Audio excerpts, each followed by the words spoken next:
नमस्कार दोस्तों, जॉब मंत्रा पे आप सभी का स्वागत है। मेरा नाम नागेंद्र है। आशा करता हूँ आप लोग सभी लोग अच्छे होंगे। मेरी तरफ से आप सभी को दिवाली और छठ की हार्दिक शुभकामनाएं और ईश्वर से मैं यही प्रार्थना करता हूँ कि आप सभी लोग अपने लक्ष्य में सफल हों। और दोस्तों, आप अपना इतना मेहनत करिए कि कोई एक नौकरी आप लोग पक्की कर लीजिए। ठीक है, तो आइए एक आज नया सेट देखते हैं। मैथ का है सेट नंबर 5। सबसे पहला क्वेश्चन देखते हैं। कह रहा है 17 पुरुषों का औसत भार 63 kg है, 36 महिलाओं का औसत भार 54 kg है। सभी पुरुषों और महिलाओं का मिलाकर औसत भार कितना होगा। ठीक है, तो एवरेज का मैंने पहले बताया था कि एवरेज का देखिए फार्मूला क्या होता है कि sum of element divided by number of element. ठीक, अब देखिए एवरेज दिया हुआ है 63 kg।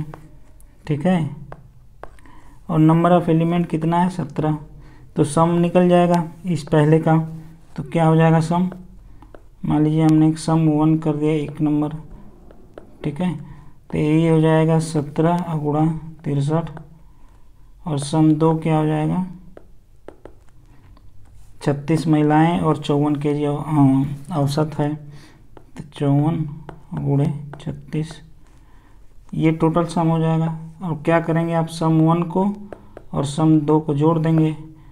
ठीक, फिर पूरा औसत पूछ रहा है तो क्या हो जाएगा फिर सम बटे के टोटल नंबर ऑफ एलिमेंट। तो अब कितना हो जाएगा टोटल नंबर ऑफ एलिमेंट 17 पुरुष और 36 महिलाएं 53 हो जाएगा।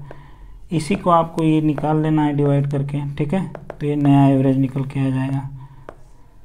तो ये तो रही कि एक जो प्राइमरी जो बोलते हैं कि बेसिक मेथड वो चीज़ रही। ठीक है, लेकिन आपको एग्ज़ाम में इस तरह से लगाना नहीं है, ये समझने वाली बात होगी कि ये चीज़ एवरेज होता है। अब देखिए मूल चीज़ क्या है कि एवरेज होता क्या है।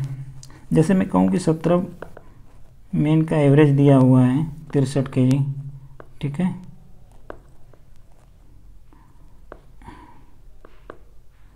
तो इसका मतलब क्या हुआ कि ये 63 kg जो है 17 लोगों में इक्वली डिस्ट्रीब्यूट है। ठीक है, तो एक एक आदमी को 63 kg है। अब एक्चुअल में ज़रूरी नहीं है कि इस आदमी का वज़न एक आदमी का वज़न 63 kg हो, लेकिन अगर औसत बोल दिया तो इसका मतलब हमने उस चीज़ को डिस्ट्रीब्यूट इक्वली कर दिया। ठीक है, हो सकता है कि किसी आदमी का इससे ज़्यादा हो, किसी का कम हो, किसी का इसी के बराबर हो, लेकिन औसत हम जब औसत की बात करेंगे तो इसका मतलब ये हो गया कि सभी आदमी में वो चीज़ इक्वली डिस्ट्रीब्यूट है। ठीक है, एक समान रूप से। तो ये तो औसत की क्या औसत का मतलब हुआ। ठीक, तो अगर मैं कहूँ कि 17 मेन का दिया हुआ है 63 kg। ठीक है, अब कहूँ कि ये 17 लोगों का ग्रुप है, मैं कहूँ कि एक आदमी इसमें कोई जुड़ रहा है। ठीक, या फिर कोई छोड़ेगा, छोड़ने वाला का बाद में हम देखेंगे। पहले ये कर रहे हैं कि पहले कोई आदमी सपोज के लिए जुड़ेगा। ठीक, तो देखिए 17 लोगों का तो औसत वजन 63 kg है ही। जब एक आदमी इसमें जुड़ेगा तो इस औसत पे ज़रूर इफेक्ट पड़ेगा। तो ये इस पे इफेक्ट क्या 3 प्रकार से पड़ेगा। या तो ये चीज़ बढ़ेगी औसत, या तो बढ़ेगा या तो डिक्रीज करेगा, या फिर बराबर इतना ही रहेगा, सेम ही रहेगा। ठीक है, इस 3 के अलावा चौथा कोई इफेक्ट नहीं होगा। ठीक, अब ये देखिए कि बढ़ेगा कैसे। मैं कहूँ सबसे पहले आप देखिए कि बराबर कैसे रहेगा। पहली बात हम करते हैं बराबर वाली की कि इक्वल कब रहेगा। मैं कहूँ कि 17 लोगों का 63 kg वज़न है। अगर मैं कहूँ कि +1 एक 18वां बंदा उसका वज़न भी 63 kg ही है, तो क्या औसत में कोई फ़र्क पड़ने वाला है? कोई नहीं फ़र्क पड़ने वाला। ठीक है, तो जो औसत है उस औसत के ही बराबर अगर दूसरे लोग उसमें एक लोग या 2 लोग या जितने भी लोग जुड़ें, अगर उस औसत के ही बराबर जुड़ेंगे तो उस औसत पे जो है कोई फ़र्क नहीं पड़ेगा। ठीक है, नो इफेक्ट। इसका मतलब क्या है कि वो पहले जैसे ही रहेगा, पहले जितना है उतना ही रहेगा। ठीक, ये पहली बात होगी कि कब इक्वल रहेगा। ठीक, दूसरी बात देखिए कि मैं कहूँ कि 63 केजी तो 17 लोगों का है ही। अगर वो अगला बंदा कोई एक या दो आदमी जो भी अगला बंदा जुड़ेगा, अगर उसका 63 केजी ही रहेगा वजन, तो औसत वजन, तो वही इस औसत पे फर्क नहीं पड़ेगा। लेकिन मैं कहूँ कि इस 63 से उस जो भी अगला बंदा +1 मान लीजिए कि एक आदमी जुड़ रहा है, उसका इस 63 केजी से वज़न ज़्यादा है, तो औसत क्या हो जाएगा, औसत बढ़ेगा। और कैसे बढ़ेगा, देखिए मैंने मान लिया कि 63 केजी मान लीजिए कि है, दिया ही हुआ है 17 लोगों का 63 केजी, ठीक। अब सपोज कर लीजिए कि ये जो आदमी आया जुड़ा हुआ इसमें आदमी है, उसका वज़न सपोज कर लीजिए कि 81 किलो है, ठीक है। अब मैं कहूँ कि अब वज़न, औसत वज़न कितना हो गया, तो अब कितने लोग हो गए टोटल, अब हो गए 18 लोग ग्रुप में, ठीक। अब ये देखिए कि 63 केजी से कितना ज़्यादा है, 63 केजी से देखिए कि ये 18 ज़्यादा है, ठीक है। यानी एक बंदे का वज़न क्या है, एवरेज से 18 ज़्यादा है, ठीक है। अगर 2 लोग होते तो एक बंदे का 18, तो 2 लोगों का 36 हो जाता, उसमें 2, 18 में 2 का मल्टीप्लाई हो जाता। लेकिन एक ही बंदा है तो हम एक ही की बात करेंगे। अब देखिए औसत का मैंने कहा था कि इक्वली आपको डिस्ट्रीब्यूट करना है, ठीक है, आपको इक्वली डिस्ट्रीब्यूट करना है सभी लोगों में। तो अब देखिए ये 18, फिर आपको कितने लोगों में डिवाइड करना होगा। अब चूंकि ग्रुप 18 लोगों का हो गया तो इसको 18 लोगों में ही डिवाइड कर देंगे, ठीक है।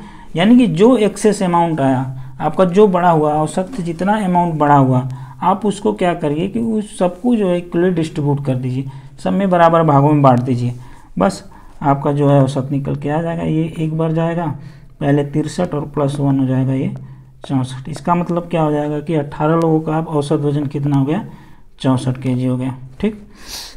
ये हो गई दूसरी बात कि कब बढ़ेगा, तो बढ़ने वाली भी बात मैंने कंप्लीट कर ली। अब मैंने कहा कि कब, देखिए अब कब कैसे घटेगा, ठीक है। 17 एक 18 लोगों का ग्रुप है,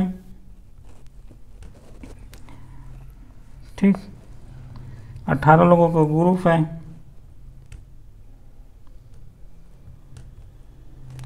अब मैं कहूँ कि ये आदमी जो है, सॉरी, इस आदमी का वज़न, जो नया बंदा जुड़ रहा है, इस आदमी का वज़न जो है 45 केजी है, ठीक है। तो अब देखिए 63 केजी तो था ही औसत वज़न, अब जो नया बंदा जुड़ा उस क्या हो गया, 45 केजी का हो गया। इसका मतलब क्या हुआ कि उस सब में से जो भी अमाउंट कम पड़ रहा है सब में से बटेगा वो, ठीक है। तो माइनस कर दीजिए। अब देखिए कितना अमाउंट कम पड़ रहा है, 18 अमाउंट कम पड़ रहा है। और कितने बंदे का, अगर 2 बंदे होते 2 का हो जाता है 36, 3 बंदे होते तो 3 का गुना कर देते, एक ही बंदा है तो एक ही रहेगा, ठीक। अब इसको क्या करिए, 18 लोगों में डिवाइड कर दीजिए, ठीक। तो ये कितना हो जाएगा, 63 - 1 62, ठीक है, यानी 62 केजी वजन हो जाएगा। 18 सॉरी औसत हो जाएगा 18 लोगों का, ठीक है, क्योंकि 18वां बंदा आया वो 45 केजी लेके आया है, ठीक है।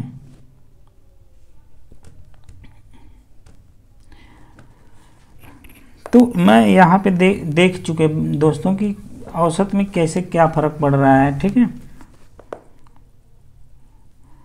और आई होप आप लोग को औसत का भी कंसेप्ट समझ में आया होगा कि आपको देखिए जो भी आ रहा है उसको इक्वली डिस्ट्रीब्यूट, जितने लोग हैं उनमें आपको डिवाइड कर देना है, ठीक है। जो भी सम है उसको जो है फार्मूले से ही चीज़ आई है, जो भी सम है उतने लोगों में आप डिवाइड कर दीजिए। तो उतने लोगों में आप डिवाइड कीजिए, मैं कह रहा हूँ कि 20 टॉफ़ी है, 10 लोगों में डिवाइड करना है तो 2-2 टॉफ़ी सबके पास पहुँचेगी। तो वही चीज़ औसत में भी हो रहा है कि आप जो इक्वली डिस्ट्रीब्यूट सब में कर दे रहे हैं समान रूप से। देखिए अब इस क्वेश्चन पे आ जाइए, कह रहा है कि 36 महिलाओं का औसत वजन 54 केजी है, ठीक। अब देखिए 36 महिलाओं का ग्रुप था, इनका औसत वजन 54 केजी है। अब 17 पुरुषों का नया ग्रुप इसमें जोड़ना है हमको, ठीक।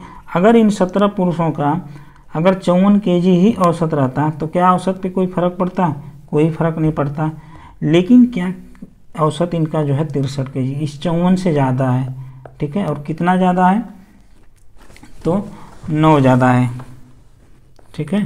तो 9 ज़्यादा है, और कितने बंदों का ज़्यादा है, यानी 17 बंदों का। यानी ये चीज़ जो आई 9 पर व्यक्ति का जो है ज़्यादा वजन आया, और टोटल वजन कितना ज़्यादा हुआ, 9 गुणा 17, यानी ये चीज़ जो आई है ये पूरा एक्सेस अमाउंट आया है। ठीक है, अब इसको हमको क्या करना है, इसको बांटना है। ठीक, तो मैंने कहा कि जितने भी आदमी हैं उसमें बांट दीजिए। अब 36 महिला पहले थी, 17 मेन बाद में आ गए, तो टोटल ग्रुप कितना हो गया, ये हो जाएगा 53 का। ठीक है, तो आपको इसको जो है 53 में बांट देना है। ठीक, बस इसको डिवाइड करिए। देखिए ये 51 रहता तो ये 3 बार जाता, तो 3 से कुछ ये ज़्यादा ही होगा। ठीक, और 3 से ये ज़्यादा होगा तो 3 3 9, यानी ये 3 से ज़्यादा है तो 3 से ऊपर जो है कम वैल्यू आएगी, यानी 54 और 3 57, 57 से कुछ कम ही वैल्यू आएगी, लेकिन पूर्णांक में पूछा है तो वो जो है 57 आ जाएगा, 57 kg। ठीक, ये वैल्यू आ गई, तो हमारा आंसर क्या हो गया, डी हो गया। ठीक, आई होप आप लोग समझ गए होंगे। या आप जो है इस 17 पुरुषों का लेकर भी कर सकते हैं कि 63 kg है और 36 महिलाओं का औसत वजन 54 है, तो घट रहा है, तो कितना घट रहा है, 9 घट रहा है।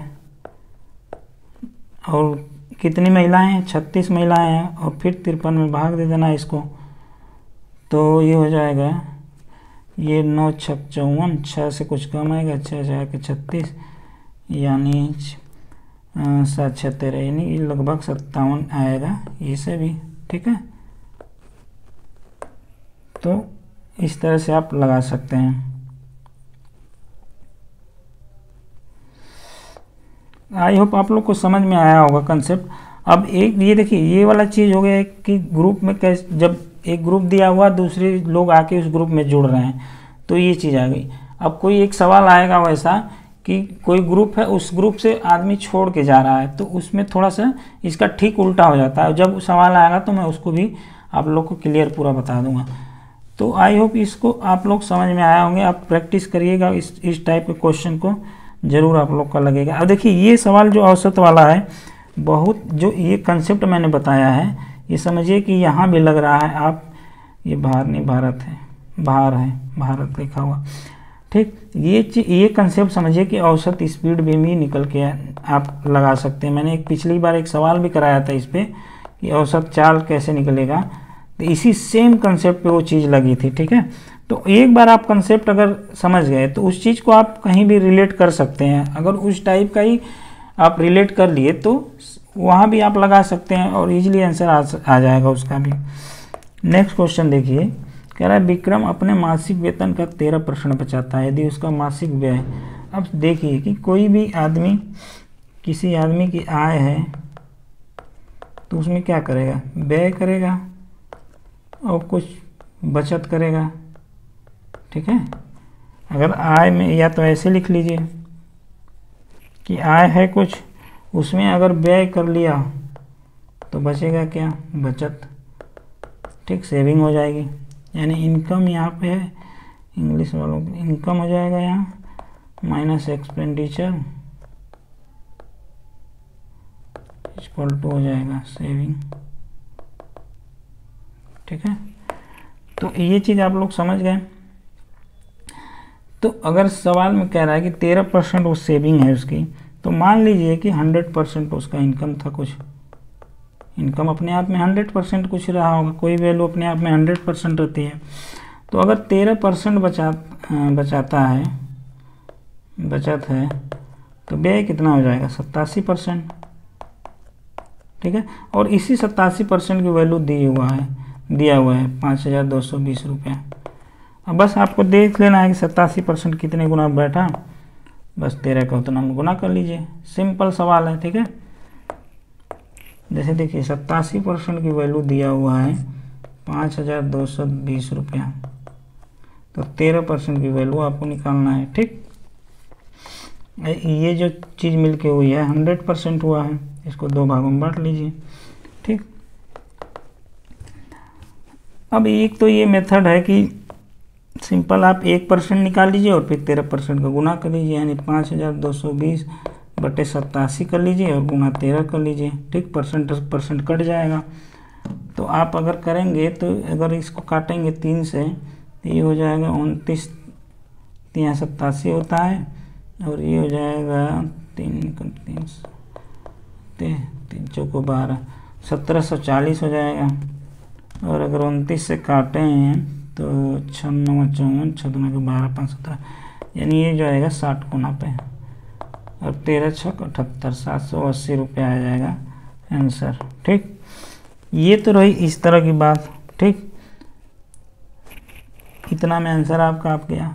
अगर थोड़ा सा ऑब्जर्व करें, ठीक है, यहाँ तक दोस्तों समझ में आ गया आप लोग को, और यहाँ तक आंसर आपको निकल जाएगा, ऐसे ही लगाना है। ठीक, लेकिन अगर आप प्रैक्टिस थोड़ा सा करिए और ऑब्जर्व करिए, ये देखिए 87% की वैल्यू दिया हुआ 5220। अब 87% में क्या है, आप डिवाइड करेंगे तो 13% आ जाएगा, उतने यहाँ पे डिवाइड करना होगा, बस वो चीज़ आ जाएगी। अगर सपोज कर लीजिए कि यहाँ 91% रहता, ठीक है, तो ये 7 में डिवाइड करते हैं, 91 को 7 से डिवाइड करते हैं 13 आ जाता, तो 87 से लगभग थोड़ा सा ज़्यादा है 91%। ठीक है, तो थोड़ा सा जो है वैल्यू जो भी 7 से आएगी थोड़ी सी जो है ज़्यादा आएगी। जैसे अगर इसको 7 से डिवाइड करें, 5220 को डिवाइड करें 7 से, तो ये आ रहा है 745.1। ठीक है, तो देखिए ये वैल्यू जो है 7 जो है इससे कम होगी, क्योंकि 87 कम है, तो चूंकि इसको 7 से कम से डिवाइड करेंगे तो ये वैल्यू ज़्यादा आ जाएगी इसकी। ठीक है, तो 745 से कुछ ज़्यादा ही आएगा। तो अब देख लीजिए कि 745 से क्या ज़्यादा आ रहा है, तो ये चीज़ ज़्यादा है, बाकी तो कम ही है, तो बाकी तो ऑप्शन कट जाएगा, ये चीज़ आपका निकल के आ जाएगा। ठीक है, इस तरह से आप ऑब्जर्व कर सकते हैं। एग्जाम में देखिए ऐसे ही लगाना होता है। आपको एग्जामिनर जो देता है कैलकुलेशन वाला क्वेश्चन थोड़ा सा जो होता है वो तो बेकारी, ज़्यादा ही कैलकुलेशन अगर कॉम्प्लिकेटेड कर दिया तो वो रहेगा, आपको करना ही पड़ेगा। लेकिन थोड़ा सा आप देखें, ऑब्जर्व करें, तो इसी तरह से आप कैलकुलेशन को आसान बना सकते हैं। ठीक है, तो ये एक चीज़ रही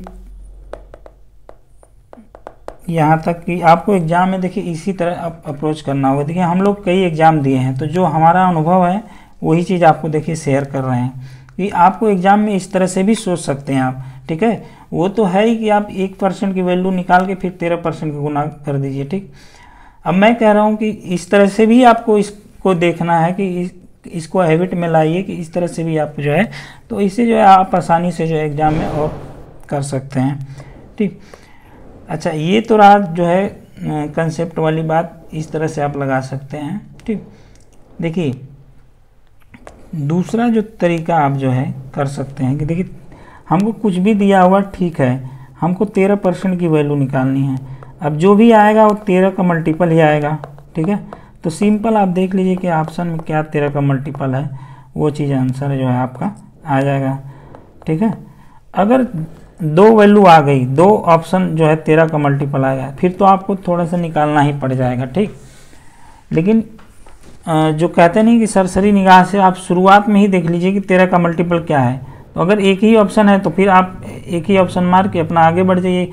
क्या ज़रूरत है निकालने का कि 87% की पहले वैल्यू निकालें फिर जो 13% की वैल्यू निकालें। इस सब से करने से आप बच जाएंगे। ठीक है, अगर किस्मत ख़राब है 2-3 ऑप्शन दे दिया है तब तो 13 का मल्टीपल 2-3 ऑप्शन में मिल गया तब तो आपको निकालना ही पड़ेगा। लेकिन अगर नहीं दिया है तो ये इसमें क्या खराबी है, आप ऐसे भी कर सकते हैं। ठीक, नेक्स्ट क्वेश्चन देखिए दोस्तों, तीसरा कह रहा है 6% वार्षिक साधारण ब्याज की निवेश की गई धन 5 वर्षों में बढ़कर इतना हो जाती है, समान धनराशि 9, तो साधारण ब्याज कितना होगा। ठीक, तो मैंने जो है पिछले एक वीडियो में बताया था, पूरा सिंपल इंटरेस्ट का अच्छे से उसको समझा दिया था कि आपको फार्मूला वगैरह निकालने की यूज करने की कोई ज़रूरत नहीं। आपको जैसे दिया है कि रेट दे दिया है और कितने वर्ष का दिया है, तो आपको टोटल परसेंट निकाल लेना है कि ये 30% हो गया। ठीक है, कि हमें ये क्या आ गया, सिंपल इंटरेस्ट आ गया 30%। ठीक, अब कह रहा है कि धनराशि जो है बढ़कर इतना हो जा रही है, यानी कि धनराशि बढ़कर इतना हो जा रही है। इसका मतलब ये है कि इसमें मूलधन और प्लस सिंपल इंटरेस्ट होगा, ठीक है, प्रिंसिपल और सिंपल इंटरेस्ट में जुड़ा होगा। अब बताइए कि मूलधन अपने आप में तो 100% की वैल्यू है। मूलधन हम कह रहे हैं कि कुछ भी अमाउंट हो वो अपने आप में 100% है, उसी का ही 30% आप निकालेंगे ना, ठीक है। तो मैं ये कहूँ कि ये चीज़ जो इस चीज़ को बोलते हैं मिश्र धन या अमाउंट बोलते हैं, मैं अगर ये कहूँ कि अमाउंट जो है 130% हो जाए तो इसमें तो कोई गलत बात होगी नहीं, ठीक है, क्योंकि 100% मूलधन हो गया और 30% उसका ब्याज हो गया, तो वो धनराशि कितनी हो गई 100% और 30% ब्याज उसका 130%। 130% की ये वैल्यू दिया हुआ है 1,13,880 रुपया, ठीक। एक चीज़ ये निकल के आ गई। अब पूछ क्या रहा है हमको कि उसी धनराशि पे, यानी कि प्रिंसिपल सेम है 9% वार्षिक दर से 8 वर्षों के लिए, तो आप बताइए सिंपल इंटरेस्ट कितना हो गया 72%, ठीक है। तो हमको ब्याज ही पूछ रहा है तो 72% की वैल्यू निकालना है हमें। तो अब ये बताइए कि 130% की वैल्यू ये दिया हुआ है और 72% की वैल्यू हमें निकालना है, बस आंसर आ जाएगा। सिंपल सा सवाल है ये।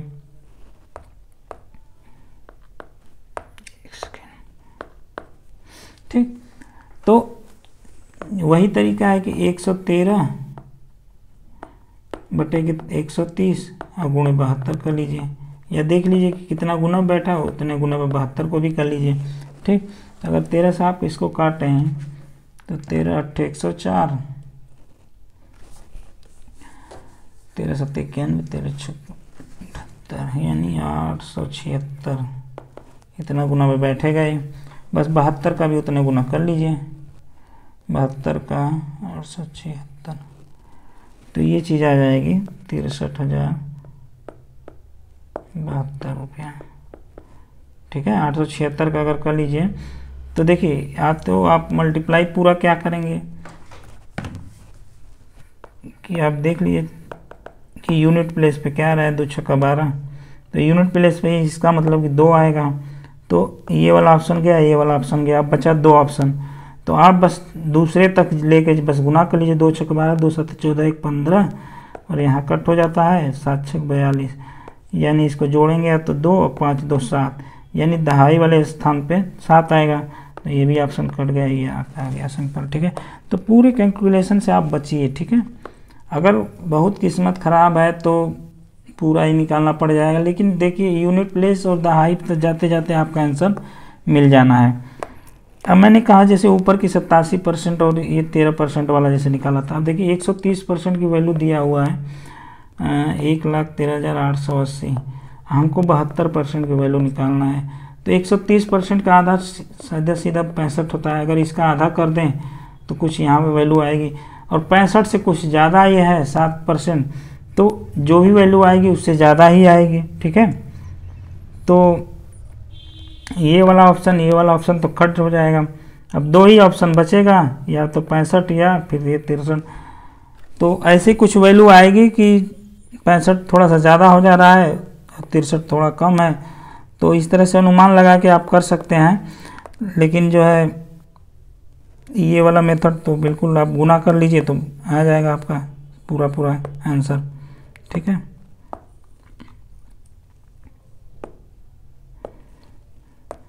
कभी कभी देखिए दोस्तों, कोई मेथड हर जगह हर एक मेथड काम नहीं करता, कभी कभी दूसरा मेथड वहाँ के जैसे नहीं कहते हैं कि जहाँ सुई का काम होता है वहाँ तलवार जो है काम नहीं आती, जहाँ तलवार का काम होता है, इसी तरह आप अगर मेथड जानते हैं तो कहीं कहीं क्या होता है कि वो उस दूसरे वाले मेथड से तुरंत लग जाएगा, और कहीं कहीं 2 मेथड आप जानते हैं तो पहले वाले से हो सकता है कि जल्दी लग जाए, दूसरे सवाल में हो सकता है कि दूसरे मेथड से जल्दी लग जाए।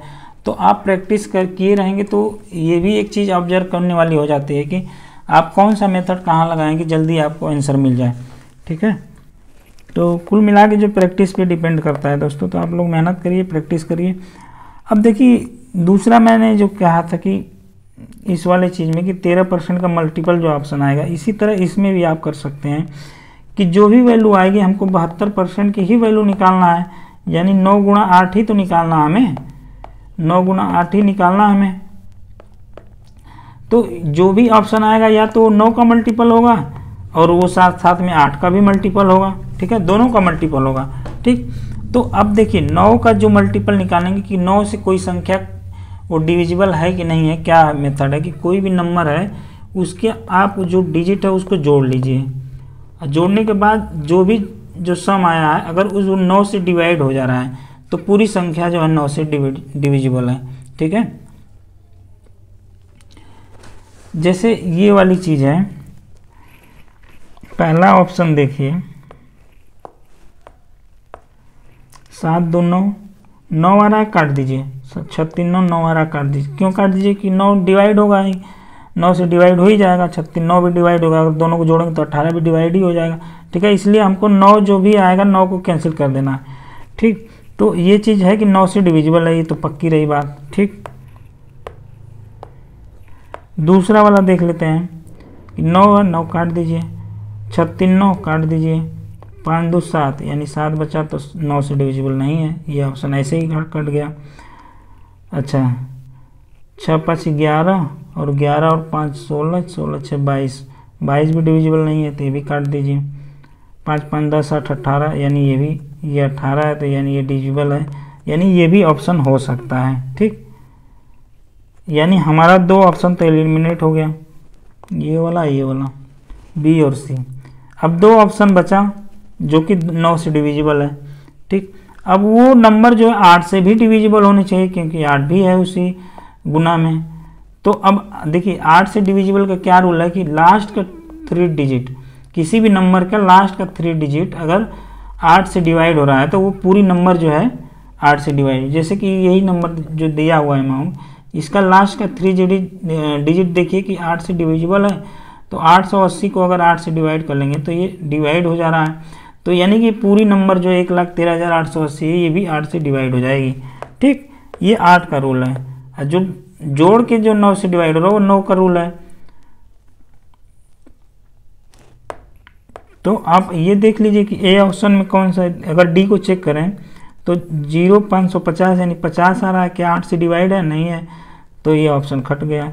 0 72 है तो 72 होगा इसका, यानी 72 बिल्कुल 8 से डिवाइड है तो इसका ऑप्शन ये हो जाएगा, ठीक। तो इस तरह से भी आप लगा सकते हैं।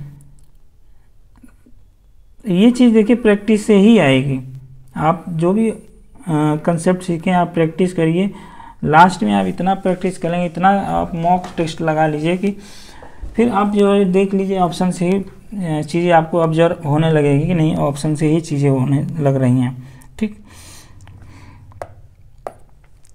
नेक्स्ट क्वेश्चन देखिए, कह रहा 2000 पर 2.5 वर्षों के लिए 10% वार्षिक ब्याज दर से चक्रवृद्धि ब्याज ज्ञात कीजिए। ये चक्रवृद्धि ब्याज का सवाल है, ठीक है दोस्तों। तो चक्रवृद्धि ब्याज का देखिए मैं थोड़ा सा आपको बताना चाहूँगा क्या होता है। मान लीजिए कि प्रिंसिपल दिया हुआ है 10,000 रुपया, सवाल बाद में देखेंगे, पहले कंसेप्ट देख लीजिए।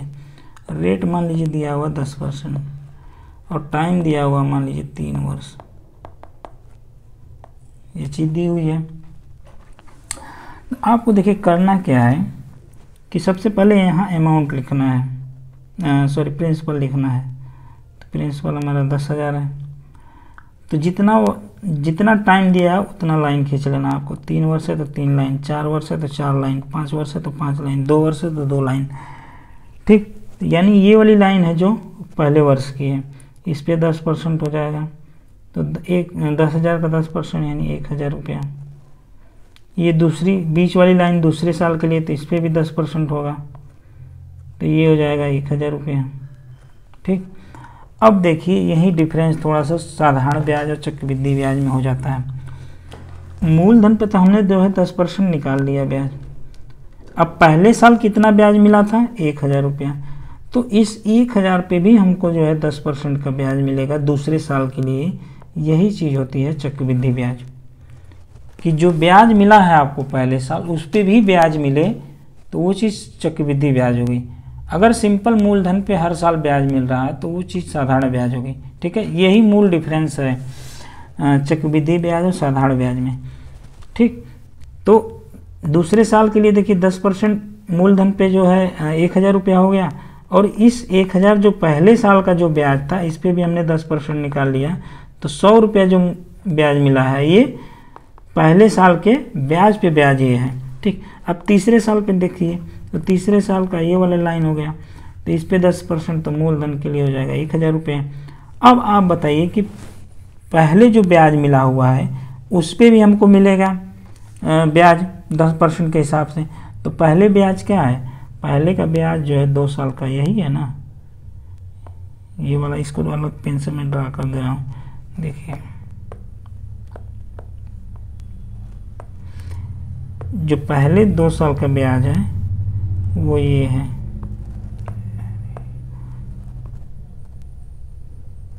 मैंने जो लाल वाले के अंदर रखा है ये है। अब इस पे हम 10% का निकालें तो देखिए इस 1000 पे मिलेगा 100 रुपया, इस दूसरे वाले 1000 पे मिलेगा 100 रुपया, और इस 100 रुपये पे मिलेगा 10 रुपया। ठीक है, अब ये जो मिला है ये 3 साल के ब्याज मिला है, इसको हम हरे पेन से कर दे रहे हैं। जो ये तीनों आ रहा है ये 3 साल का ब्याज आ रहा है।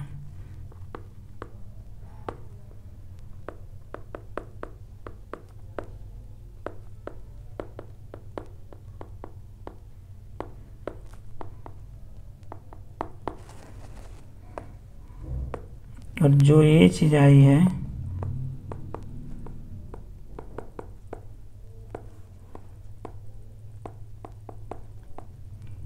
बहुत, देखिए बहुत इम्पोर्टेंट कंसेप्ट बता रहा हूँ मैं दोस्तों।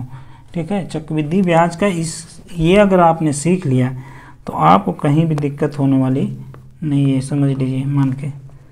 ठीक, और ये चीज़ जो आई है, ये चीज़ जो आई है ये 3 साल का साधारण ब्याज आया है।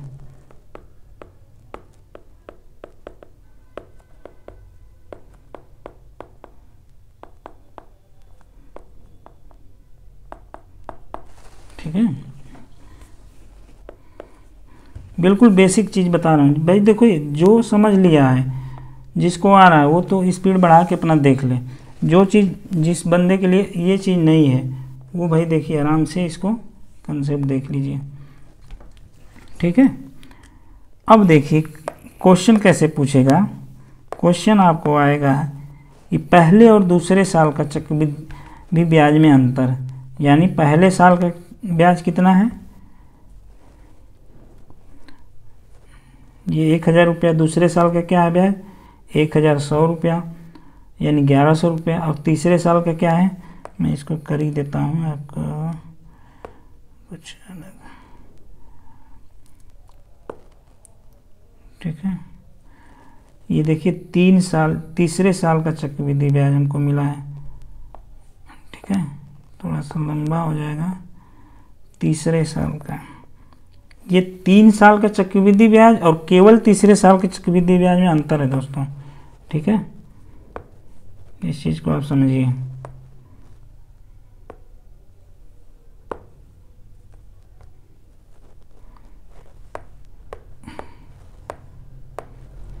ये जो मिले है कि तीसरे साल का ब्याज, ठीक है, ये चीज़ जो आया है ये चीज़, ये दूसरे वर्ष का ब्याज है।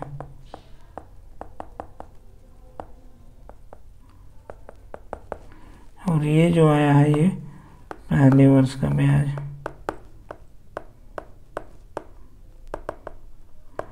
देखिए कुछ भी क्वेश्चन आएगा, इसी जो मैं ये ग्राफ दिया हुआ है इसी के अंदर से ही पूछेगा क्वेश्चन।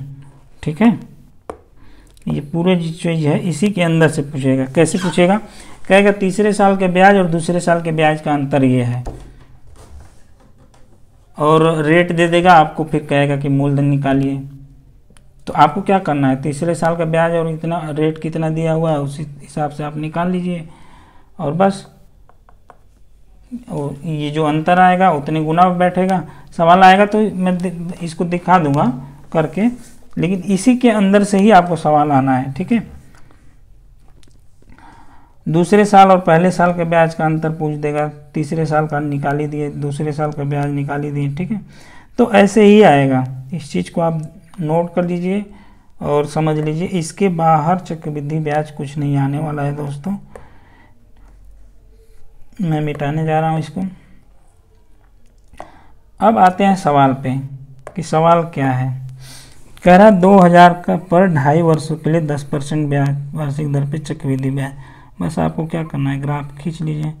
2000 रुपया है, 10%, 10%, 10%, ये हो जाएगा 200 रुपया, ये हो जाएगा 200 रुपया, फिर इस पे 10% मिलेगा 20 रुपया, ये होगा 200 रुपया, इस पे 20, इस पे 20 और इस 20 पे 2 रुपया, ठीक। तो कह रहा है कि चक्रवृद्धि वार्षिक संयोजी, तो चक्रवृद्धि ब्याज ही निकालना है। अब समझने थोड़ा सा ये है कि देखिए 10% वार्षिक है और 2.5 वर्षों के लिए निकालना है। तो 2 साल तो ठीक है, ये पहले साल का हो गया, ये दूसरे साल का हो गया, ये पूरा तीसरा साल नहीं हो रहा है, इसका आधा ही हो रहा है। तो जो भी तीसरे साल का ब्याज आएगा टोटल, उसका हमको आधा लेना है। तो 20 और 20 20 40 2 42, यानी 242 रुपया तो पूरे साल का तीसरे साल का आ गया, और इसका आधा जो आ जाएगा 141 रुपया, ये आ जाएगा आधे साल का, यानी 6 महीना का, ठीक। और जो बाकी 2 साल का ब्याज है आपको पूरा ये जोड़ लेना है, 200 200 400, यानी 420 रुपये 2 साल का ब्याज, और अगले आधे साल का जो है 141 रुपया हो जाएगा। तो 4 1 5 सॉरी 121 होगा। तो 4 1 5 20 20 40 1 41, यानी 541 रुपया, ठीक है, आंसर हो गया, ठीक। आई होप आप लोग को समझ में आया होगा, ठीक।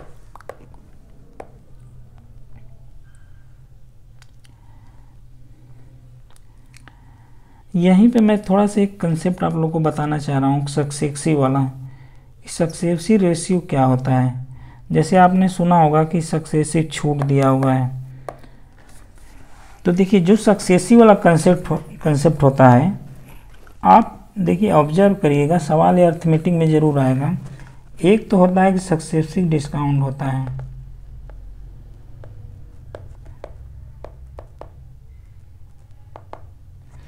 एक जो दूसरा वाला होता है वो पॉपुलेशन सेंसस का सवाल होता है, या तो इंक्रीज करेगा या डिक्रीज करेगा। और तीसरा जो ये होता है ये चक्रवृद्धि ब्याज में होता है। ये जो कंसेप्ट होता है सक्सेसिव वाला, ये तीनों जगह अप्लाई होता है। और अगर इसी कंसेप्ट पे और भी चीज़ें हो रही हैं तो ये सेम कंसेप्ट वहाँ भी अप्लाई हो जाएगा। जैसे मैं कहूँ सक्सेसिव डिस्काउंट का, कि जैसे कह रहा है दुकानदार की 10% हमने छूट दिया सक्सेसिव में, तो 10%, 10% और 10% का 3 छूट दिया हमने, ठीक है। तो आप देखेंगे तो कहेंगे कि नहीं ये तो 30% का छूट है, ठीक है। लेकिन दुकानदार जो है चालाक आदमी है, वो 30% का नहीं है। अब समझिए इसको बात हो, देखिए मान लीजिए कि 100 रुपये कुछ प्राइस है,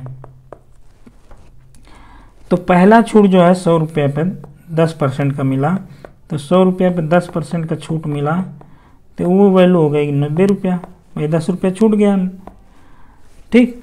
अब इस 90 पे हमको 10% मिलेगा, ना कि 100 पे मिल रहा है, ठीक है। इस 90 पे फिर 10 जो छूट देने के बाद जो वैल्यू आई, अब उस पर हमको छूट मिलेगा, ठीक है। तो ये छूट मिलेगा 9 रुपये का, यानी यहाँ पे आ जाएगी 81 रुपये, यानी अगली छूट में 1 रुपया आपको ज़्यादा देना पड़ रहा है, क्योंकि अगर 100% के अगर 10% छूट रहता तो 10 रुपया छोड़ता हो, लेकिन इसमें क्या है 9 रुपया छोड़ रहा है, आपको 1 रुपया एक्स्ट्रा देना पड़ रहा है, ठीक है। तो यही चीज़ होती है सक्सेसिव में। अगला जो 10% जो देगा छूट, वो 81 रुपये पर देगा, ठीक है। तो 81 का 10% 8.1, यानी 8.1 अगर 81 में घटाए हैं तो ये आएगा 72.9, ठीक है। यानी कोई वैल्यू 100 रुपये की चीज़ को वो 72.9 रुपये, यानी टोटल कितना आपको मिला, 27.1% का छूट मिला। ठीक, लेकिन आपको देखने में क्या लग रहा है कि 30% का छूट है। ठीक है, लेकिन वो 2.9% वो जो है दुकानदार आपसे ज़्यादा ले लिया। तो ये चीज़ सक्सेसिव का होता है कि सक्सेसिव डिस्काउंट 10% या 20% या 8% या 5% जो भी दे देगा आपको निकालना है, तो उसमें क्या है, दुकानदार को फ़ायदा है। आपको दिखने में लगेगा 30% का है, लेकिन ये चीज़ हो रही है 27.9% की ही छूट मिल रही है। अच्छा, ये तो रहा है छूट वाले बात। अब आप थोड़ा सा देख लीजिए कि पॉपुलेशन पे कंसेप्ट कैसे लगता है। जैसे मैं कहूँ कि कोई गांव की जनसंख्या कुछ सपोज कर लीजिए 1000 है और ये 10% के हिसाब से प्रतिवर्ष बढ़ रही है, तो 3 साल बाद गांव की जनसंख्या क्या होगी। तो आप ये बताइए कि अगर 1000 आदमी हैं तो साल में तो नहीं, लेकिन 10 साल 20 साल बाद प्रैक्टिकली आप सोचें तो उनके बच्चे होंगे, उनके बच्चों के बच्चे होंगे, फिर शादी उनकी होगी। इस तरह से मतलब अगर एक आदमी है तो उसके अगर 2 बच्चे हो गए, ठीक है, तो इनकी शादी होगी तो इनके भी मान लीजिए 2 बच्चे हो गए। तो देख रहे हैं कैसे बढ़ रहा है ये, ठीक है, ये कंपाउंडली बढ़ रहा है। तो इसीलिए यहाँ भी कंसेप्ट जो है यही चीज़ सक्सेसिव वाला लगता है कि अगर 1000 मान लीजिए कि पहले है तो इस पे 10% हुआ तो ये कितना हो जाएगा 100, यानी 1100 ये पॉपुलेशन। फिर 10% बढ़ेगा यानी 110 बढ़ेगा, तो 1100 में अगर प्लस 110 करेंगे तो ये हो जाएगा 1210। ठीक, फिर अगर आप इस पे 10% लगाएं तो ये मिलेगा 121, अगर प्लस 121 करेंगे तो ये हो जाएगा 1331। ठीक है, अब आप सोचिए कि 3 साल बाद आप सोचेंगे कि 30% ही तो जनसंख्या बढ़ी, तो 30% 1000 का कितना हुआ 300, होना चाहिए 1300, लेकिन हो गया 1331, यानी 31 लोग ज़्यादा हो गए। तो ये चीज़ यही सक्सेसिव वाली यहाँ चीज़ अप्लाई हो जाती, इसीलिए ये जो बढ़ रहा है। ठीक, अब आप देखिए कि ये चीज़ कैसे जो है CI में लगती है, यानी कंपाउंड इंटरेस्ट में। मैंने कहा कि अभी ग्राफ में बताया था कि सपोज कर लीजिए कि 10,000 रुपया था और 10% रेट मिल रहा है वार्षिक, तो इसका पहले साल कितना ब्याज मिल जाएगा 1000 मिल जाएगा, फिर 10% मिलेगा इस पे। ठीक है, तो 1000 मिलेगा, तो सॉरी ये कितना हो जाएगा 1000 हो जाएगा 10,000 प्लस 1000, ये हो जाएगा 11,000। ठीक है, यानी जो बढ़ गई वैल्यू उस पर हमको निकालना है। फिर इसका मिलेगा 1100, अब 1100 प्लस 11,000 में करेंगे, ठीक है, तो ये कितना हो जाएगा 2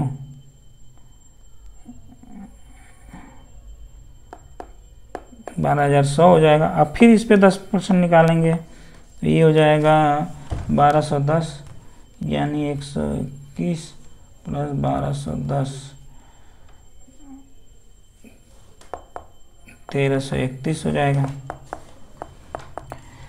ठीक है, अब 10,000 की 13,310 हो जाएगा। अब 10,000 वैल्यू जो है 13,310 रुपये हो गई, तो कितनी वैल्यू बढ़ गई 3,310 वैल्यू बढ़ गई। लेकिन अगर आप वैसे सोचें कि 30% तो मिल रहा है, तो अगर 30 मिलता तो 3,000 बढ़ता, तो यानी ये 13,000 होना चाहिए था, लेकिन बढ़ कितना गया 310 रुपये ज़्यादा मिल रहा है।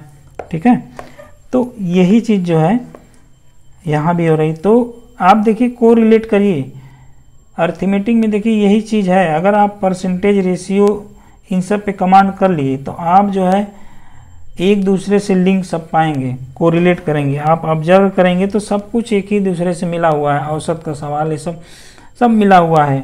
आप एक कंसेप्ट को बढ़ाइए, बनाइए और देखिए उसको दूसरे पे अप्लाई करिए, बस सोचिए, उसको ऑब्जर्व करिए, देखिए वही चीज़ मिल के आ जाएगी।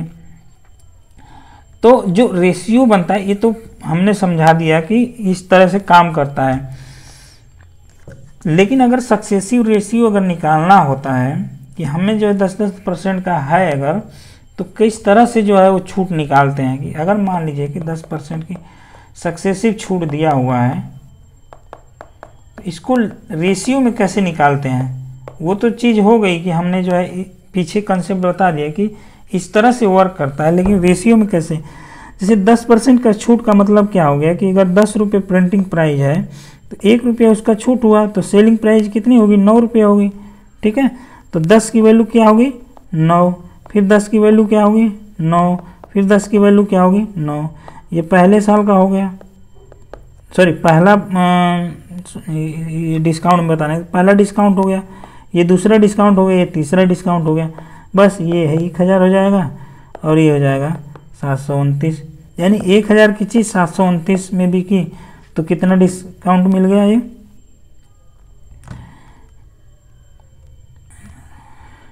271 का डिस्काउंट मिल गया। यानी अगर परसेंट में निकालेंगे 271/1000 और गुणे 100 करेंगे तो 200 कर दिया, यानी 27.1 का। और वहाँ भी हमने जो है यही चीज़ निकाला हुआ था। ठीक है, तो ये चीज़ इस तरह से काम करती है। अगर यही चीज़ जो है पॉपुलेशन में लगाना हो, तो अगर पॉपुलेशन डिक्रीज कर रही है तो सेम कंसेप्ट यहाँ लग जाएगा। तो इस तरह से डिक्रीज वाले में हो जाएगा। अगर इंक्रीज कर रही है तो इसका मतलब 10% इंक्रीज कर रही है, तो क्या लिख सकते हैं, 1/10, यानी 10 पहले पॉपुलेशन थी तो 1 बढ़ गई, यानी अब कितनी हो गई, 11 हो गई। तो इसको रेशियो में कैसे लिखेंगे कि 10 की जनसंख्या 11 हो गई पहले साल, दूसरे साल 10 की 11 हो जाएगी, तीसरे साल 10 की 11 हो जाएगी। बस इसी को कर लीजिए ऐसे, 1000 हो जाएगा, ये 1331 हो जाएगा, यानी 331 बढ़ गई। ठीक, अगर परसेंटेज में निकालना है तो बटे के 1000 कर देंगे, गुणा में 100 कर दीजिए, परसेंटेज में निकल जाएगा। ठीक है, और यही चीज़ जो है सेम जो है आपको देखिए सीआई में कैसे काम करता है।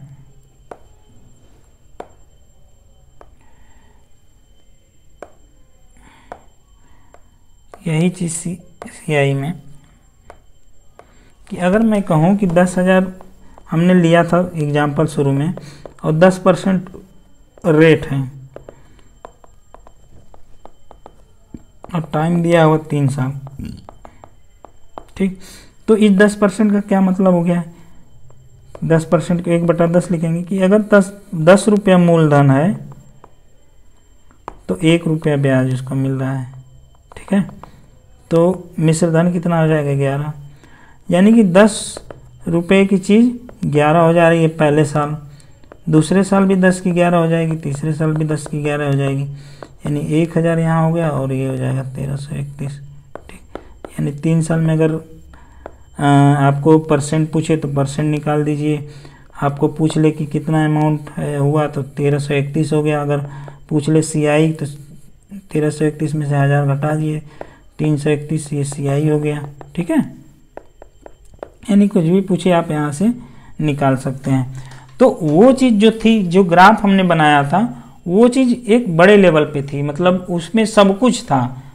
लेकिन अगर सिंपल आपको केवल रेट दिया हुआ है और आपको केवल जो है सीआई पूछ दे या फिर आपको अमाउंट पूछ दे और प्रिंसिपल दिया हुआ है, टाइम दिया हुआ है, तो सिंपल ये वाला मेथड लगाइए और आंसर निकाल लीजिए।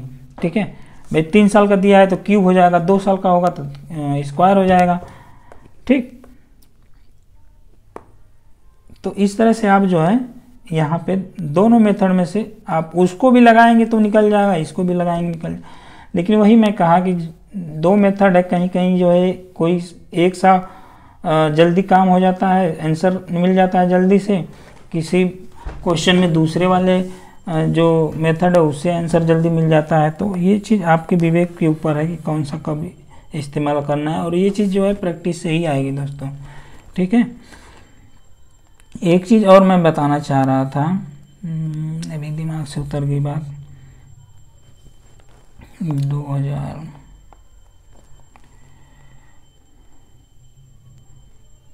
अच्छा हाँ, अगर वो चीज़ ये बताना चाह रहा था मैं कि देखिए कभी कभी क्या करता है कि दे देता है कि 10,000 अमाउंट, 1,000 का अमाउंट है, वो हो जा रहा है 1331 रुपया।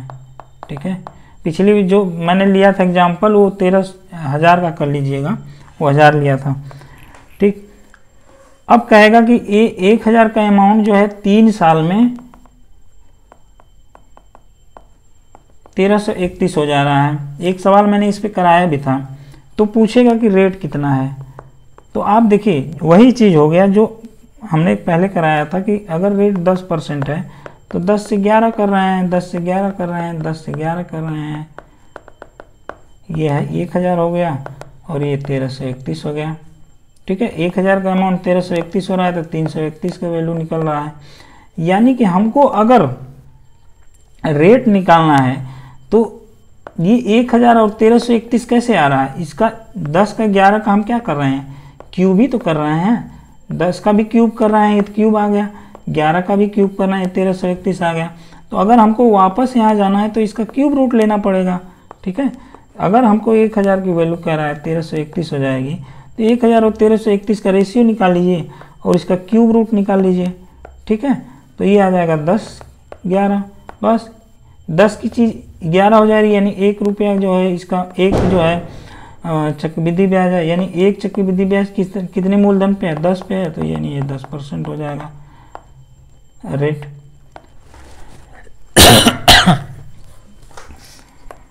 पूरा देखिए एकदम कंसेप्ट पूरा निचोड़ के रख दिया हूँ दोस्तों, ये मतलब इससे चीज़ बाहर आपको कहीं नहीं आने वाली है। ठीक है, एक ही सवाल में हमने पूरा चीज़ जो है बता दिया, ग्राफ वाला भी बता दिया कि, और ये कंसेप्ट जो है कहाँ कहाँ जो ये सक्सेसिव वाला है कहाँ कहाँ आपको अप्लाई होता है। आप लोग लगाएंगे सवाल जो है ऑब्जर्व करिएगा, देखिएगा ज़रूर उसमें जो है आता है। ठीक, और तीसरा जो हमने बता दिया कि कभी कभी वो मूलधन और मिश्र धन का रेशियो दिया होता है और रेट आपको पूछ लेगा, तो आपको सिंपल क्यूब रूट निकाल लेना है। ठीक, तो इस तरह से इसका आंसर जो है दिया गया। ठीक, हम सवाल तो कर ही रहे हैं, उसके साथ साथ जो पीछे का कंसेप्ट है वो भी दोस्तों हम सीखते चल रहे हैं। तो थोड़ा सा टाइम लग रहा है, एक बार आप चीज़ों को टाइम दीजिए और एक ही बार दीजिए, आप उस पर प्रैक्टिस कर दीजिए। बार बार ये सब करने का 2 साल 3 साल कोई फ़ायदा नहीं है कि इससे भी पढ़ रहे हैं उससे भी पढ़ रहे हैं। एक ही जगह पढ़िए, जहाँ भी पढ़िए एक ही जगह पढ़िए और अच्छे से पढ़िए, टाइम दे कर पढ़िए और उसके बाद जो है प्रैक्टिस करिए। फिर वो चीज़ें जो है आप देखेंगे कि पहले 4 लाइन में चीज़ें हो रही थी, फिर आप दूसरी बार प्रैक्टिस करेंगे तो वो चीज़ें 3 लाइन में आप खुद, आपका दिमाग जो है एक स्टेप इसमें कट कर देगा, 3 स्टेप में ही आपका आंसर आ जाएगा। फिर प्रैक्टिस करेंगे आप देखेंगे 2 ही स्टेप में आ जाएगा आंसर, फिर करेंगे तो आप देखेंगे कि ऑप्शन सही है, वो सब आंसर दिखने लगे आपको। ठीक है दोस्तों, ये सब हम लोग किए हुए हैं, तब आपको बता रहे हैं। हमने आप किरण की किताब ले लीजिए, मैथ की भी ले लीजिए और रीजनिंग की भी ले लीजिए, उससे बाहर दोस्तों कुछ नहीं आने वाला है। मतलब उसको आप एकदम घोट के लगा जाइए। मैंने किरण कम से कम 10 बार जो है लगाया था जब मैं तैयारी कर रहा था उस टाइम, मैथ का भी रीजनिंग का भी, और उसके बाद हमें कभी भी दिक्कत नहीं हुई कि कहीं भी मैथ में हमें कोई दिक्कत नहीं हुई। ठीक है दोस्तों, नेक्स्ट सवाल देखिए, कह रहा है कि 12 सेंटीमीटर 9 सेंटीमीटर और 2 सेंटीमीटर आयामों वाले घनाभ यानी क्यूबॉइड दिया हुआ है। तो क्यूबॉइड आप देखिए, जो रेक्टेंगल होता है उसी का 3D, जो 2D में रेक्टेंगल होता है उसी का 3D पे जो आकृति बनती है शेप, वो जो क्यूबॉइड बोलते हैं उसको। ये चीज़ क्यूबॉइड हो गई, कुछ इसका लेंथ होगा, कुछ ब्रेड्थ होगा, कुछ हाइट होगी। ये दिया हुआ है 12 9 और 2। अब कह रहा है कि उसको जो है घन के आकार में ढाला जाता है। तो घन जो स्क्वायर होता है उसी का 3D जो शेप होता है वो घन होता है, यानी चारों साइड, चारों जो है फेस इसका चारों साइड स्क्वायर में बराबर होता है। तो घन में क्या हो जाएगा, तीनों साइड जो तीनों फेस उसका बराबर हो जाएगा। फेस नहीं सॉरी, जो इसकी डायमेंशन तीनों होती है वो बराबर है। जिससे ये डायमेंशन इसकी हो जाएगी, तो ये सपोज कर लीजिए ये है, इसकी ये भी ब्रेड्थ जो है ये हो जाएगी और हाइट भी ये हो जाएगी। तो ये तीनों डायमेंशन जो है बराबर हो जाएगा। फेस तो इसके 6 होंगे। ठीक है, तो हमने 3 फेस बोला था, फेस नहीं डायमेंशन हो जाएगा, ठीक है। तो अब देखिए ये कुछ इसका वॉल्यूम होगा, ये सॉलिड चीज़ है 3D में, तो इसका वॉल्यूम होगा। इसी चीज़ को क्या ढाल के कर रहा है, इस क्यूब मिला रहा है, क्यूबॉइड को ही क्यूब मिला रहा है, तो जो भी इसका वॉल्यूम होगा, जो जितना मटेरियल इसमें लगा होगा, अगर हम क्यूब के रूप में डालेंगे तो इसका भी वॉल्यूम उतना ही होगा, ठीक है। तो दोनों का वॉल्यूम बराबर हम कर लेते हैं। तो क्यूबॉइड का वॉल्यूम होता है LBH और क्यूब का वॉल्यूम होता है एक, मतलब साइड का क्यूब, यानी अगर हमने साइड ए माना तो एक क्यूब हो जाएगा। और L की वैल्यू 12 दिया हुआ है, यहाँ पे 9 और यहाँ पे 2 हो जाएगा, यानी ए क्यूब के बराबर हो गया। 12 को अगर तोड़ लीजिए 4 और 3 में, तो ये हो जाएगा 3 का क्यूब यहाँ पे निकलेगा और 2 का क्यूब निकलेगा, ए के क्यूब के बराबर होगा। तो ए बराबर क्या आ जाएगा, 2 गुना 3 यानी 6 सेंटीमीटर, ठीक, यानी ए की वैल्यू 6 आ गई। अब हमको पूछ क्या रहा है, पूछ रहा है पार्श्व पृष्ठीय क्षेत्रफल। अब देखिए समझिए कि पार्श्व पृष्ठीय क्षेत्रफल क्या होता है, यानी लेटरल सरफेस एरिया। अब इसमें टोटल फेस कितने हैं, 6 हैं, एक ऊपर वाला और जस्ट उसके नीचे वाला अपोजिट उसके बॉटम का हो जाएगा, एक फ्रंट वाला तो जस्ट इसके पीछे वाला हो जाएगा, और एक इधर साइड वाला तो जस्ट इसके पीछे वाला अपोजिट, यानी 3 फेस और तीनों का अपोजिट, तो 3 3 6। अब लेटरल जो सरफेस एरिया पूछता है, उसको बोलते हैं लेटरल कर्व सरफेस एरिया भी बोल दिया जाता है। तो जो लेटरल होता है, अगर आप टॉप वाले को और बॉटम वाले को आप जैसे हाथ से, टॉप वाले को ऊपर वाले हाथ से और बॉटम वाले को नीचे वाले हाथ से आप अगर ढक दें, तो जो बचा हुआ जो फेस आएगा वही जो है लेटरल सरफेस एरिया आएगा। यानी अगर इसको आप ढक दें, अगर मैं कहूँ कि ये चीज़ आप कर दें, ढक दें, ठीक, और नीचे वाली चीज़, ठीक, तो ये 2 माइनस हो गया, तो 4 ही फेस बचा। तो 4 कौन कौन सा बचेगा,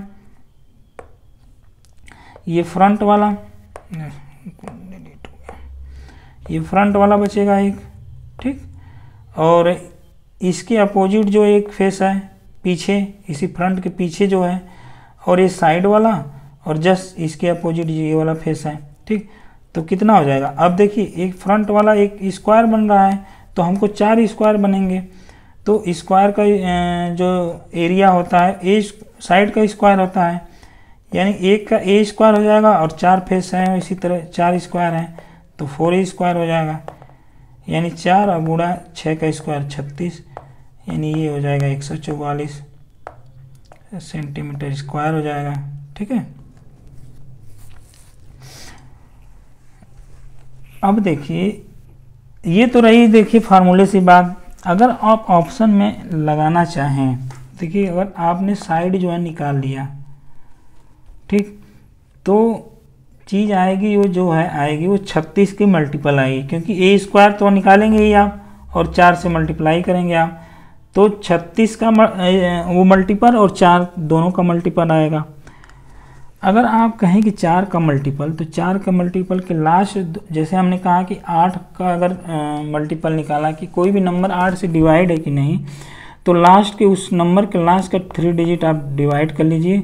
अगर वो डिवाइड हो जाएगा तो पूरी संख्या डिवाइड हो जाएगी, नहीं डिवाइड होगा तो पूरी संख्या नहीं। इसी तरह 4 में क्या होता है कि लास्ट के 2 जो अंक होते हैं, जो 2 डिजिट होते हैं, उस अगर वो 4 से डिवाइड होंगे तो पूरी नंबर जो है 4 से डिवाइड होगा। जैसे इसमें है अगर इसका लास्ट का 2 है तो 16 4 से डिवाइड है, तो ये हो सकता है 4, ये भी हो सकता है, ये भी हो सकता है, ये वाला नहीं है, तो डी तो ऑप्शन खत्म हो गया। अब आप देखिए कि 36 का मल्टीपल कौन है, 36 से कौन डिवाइड होगा, 36 से ये भी डिवाइड हो जाएगा क्योंकि ये 36 का क्यूब है, अरे सॉरी 6 का क्यूब है, ये नहीं होगा, और ये भी डिवाइड हो जाएगा। यानी बात 2 ऑप्शन में फंस गई है, ठीक है। 2 ऑप्शन तो आपने एलिमिनेट कर दिया और 2 ऑप्शन में फंसी हुई है। तो 4 और 36 में अब यही ऑप्शन रहा कि आप मल्टीप्लाई ही करके देखेंगे, और तो कुछ ऑप्शन है नहीं, ठीक।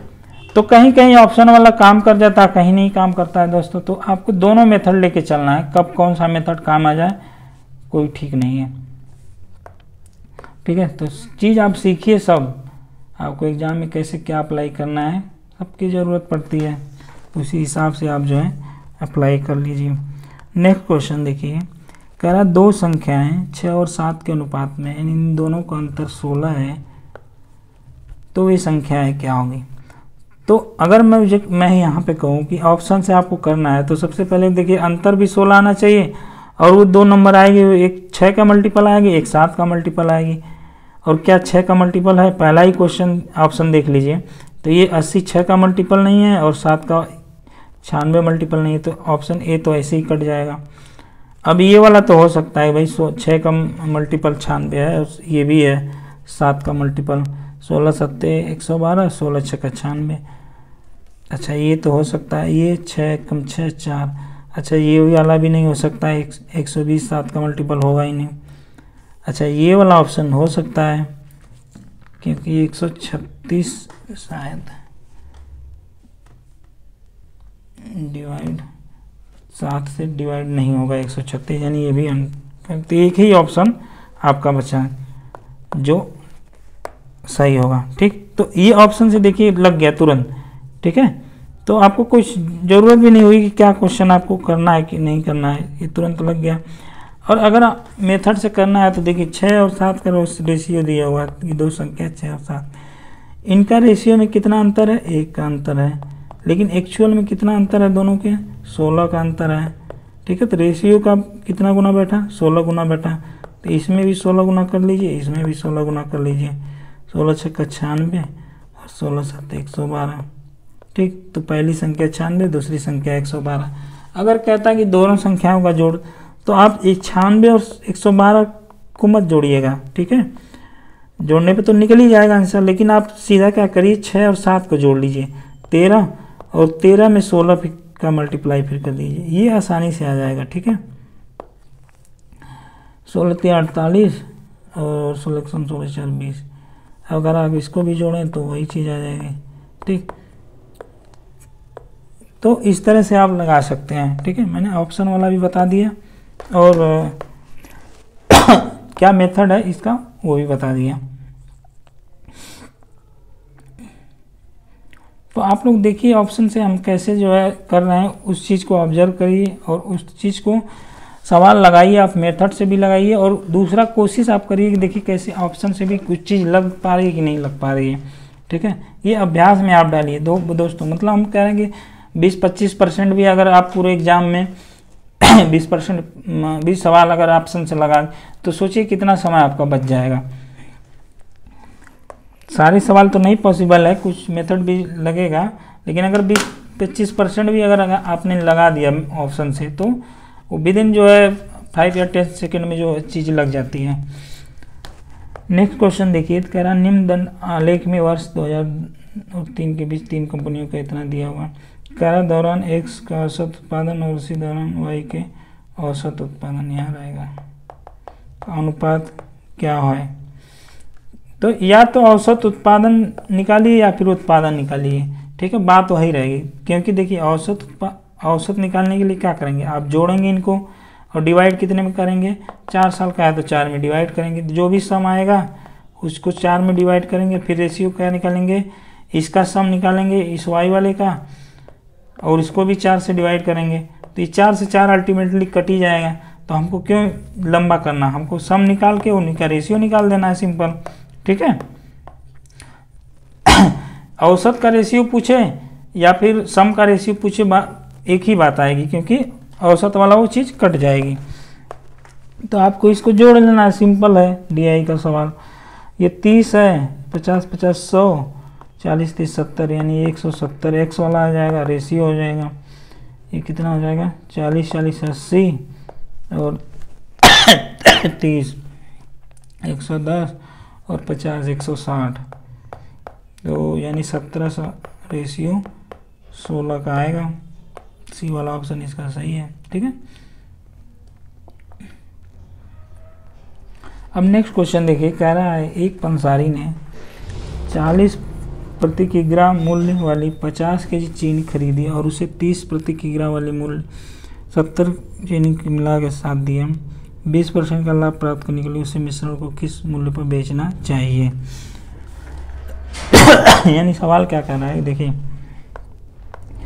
40 रुपये प्रति केजी का एक कोई चीनी है, एक किस्म है वो 50 केजी चीनी वो खरीद रहा है, ठीक। और 30 रुपये जो प्रति केजी की दूसरी कोई किस्म है उसको 70 केजी खरीद रहा है। तो आप ये बताइए 40 के हिसाब से 50 केजी का कितना दाम हो जाएगा? 2000। और 30 रुपये प्रति केजी के हिसाब 70 का कितना हो जाएगा? 2100 रुपया। यानी टोटली कितना हो जाएगा? 4100 रुपया। और ये टोटल कितना हो जाएगा? 120 केजी। और प्रति केजी का दाम कितना हो जाएगा? 4100 रुपया और बटे के 120, ठीक। अब हमको कह रहा है कि 20% का लाभ कमाना है, तो ये चीज़ तो देखिए उसका क्रय मूल्य ही आएगा, क्योंकि ये तो उसका जो खरीदा हुआ दाम है वही चीज़ निकल के आएगी, दोनों मिला के उसको कर दिया।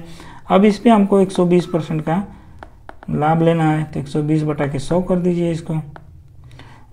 120 से 120 कट जाएगा, 100 से 100 कट जाएगा, यानी 41 रुपये प्रति केजी के भाव से वो बेचेगा, तो 20% का उसको लाभ होगा, ठीक है। ये तो रहा दोस्तों पहला मेथड कि जो दिया हुआ है बेसिकली उसी पे आप सिंपल कर देंगे, ये भी कोई ख़राब नहीं है, आसानी से लग गया, ठीक। अगर आप जो है इस चीज़ को थोड़ा सा मैं कह रहा हूँ कि अगर बड़ी वैल्यू हो जा रही है तो क्या करिए आप कि आपने स्कूल लेवल में पढ़ा होगा ग्राफ वाला मेथड, ग्राफ बनाना। जैसे आप ग्राफ रहता था इस प्रकार से,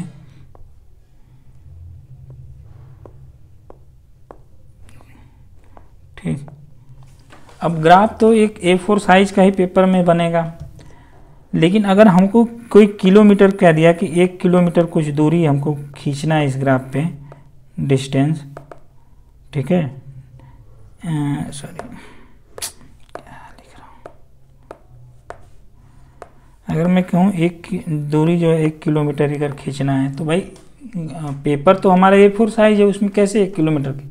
तो हम क्या करते थे, मानते थे कि 1 सेंटीमीटर बराबर हमने मान लिया कि 100 मीटर बराबर हो गया, ठीक।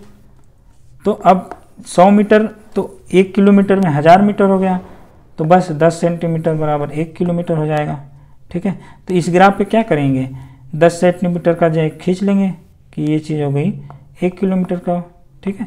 उसको पैमाना बोलते थे कि जे उस चीज़ को जो है हम बड़ी वैल्यू को कुछ छोटी उसमें सेंटीमीटर मान लेते थे और वही चीज़ ग्राफ में बना लेते थे, ठीक है। इसी कंसेप्ट को हम यहाँ पे लगाने वाले हैं कि हम मान लेते हैं कि 50 केजी जो है 1 केजी के बराबर है, ठीक है, मान लिया हम।